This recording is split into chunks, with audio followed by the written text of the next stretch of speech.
Hello students, today we are going to look at the program Emirap number. Emirap number, as you can see, I have written here 13 when given as an input. After reverse will turn out to be 31, and both of these numbers should be prime. So that means for reverse we'll have to use the logic of that palindrome number, and after that both of them have to be checked whether they are prime or not.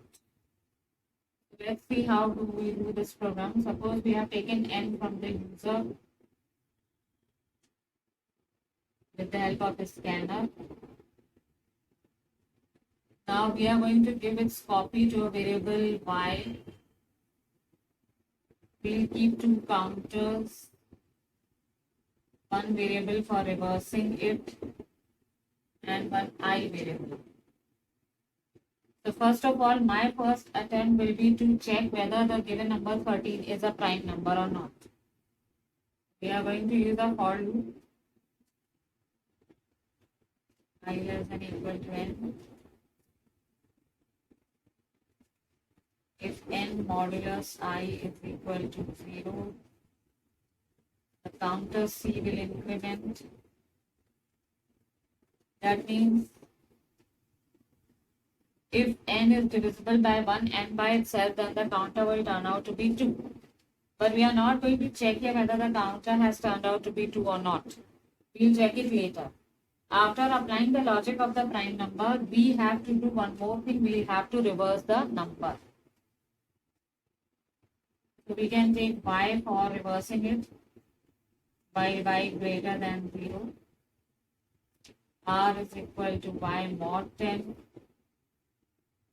S is equal to S into 10 plus R.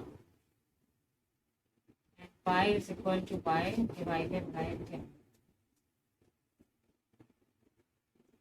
That means if you have got 13 modulus 10 will give you how much? 3 as a remainder. S already is 0, 0 into 10 is 0, plus 3 will become 3. So S has turned out to be 3. Then y is equal to y divided by 10 will take the quotient 1. 1 is greater than 0, 1 mod 10. 1 doesn't come in the table of 10, so 1 will be the remainder stored in R.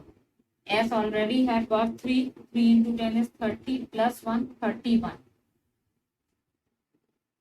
Then y is equal to y divided by 10 will not give you any quotient because 1 was not divisible in the table of 10.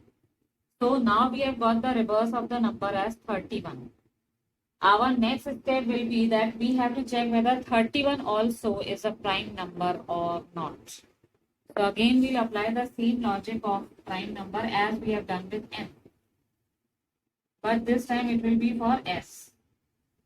For I is equal to 1, I less than equal to s, I plus plus. If s modulus I is equal to 0, the counter that we will be using will be d. And here also d should turn out to be 2. That means 31 should be divisible by 1 and by itself. At the end of the program, we are going to check whether both the counters were 2 or not. C was 2 and D also is 2. Then with SOPLN we are going to write Emirap number. So what logic we applied? We first took a number from the user, we gave its copy to a variable y. We have taken two counters, one variable for reversing it and one I. The initial for loop that I am running is to check whether this given number 13 is a prime number or not. After checking for prime number, we are not going to check whether the counter has turned out to be 2 or not. First of all, reverse the number so that you get the opposite of 13. For this, I have used a variable y.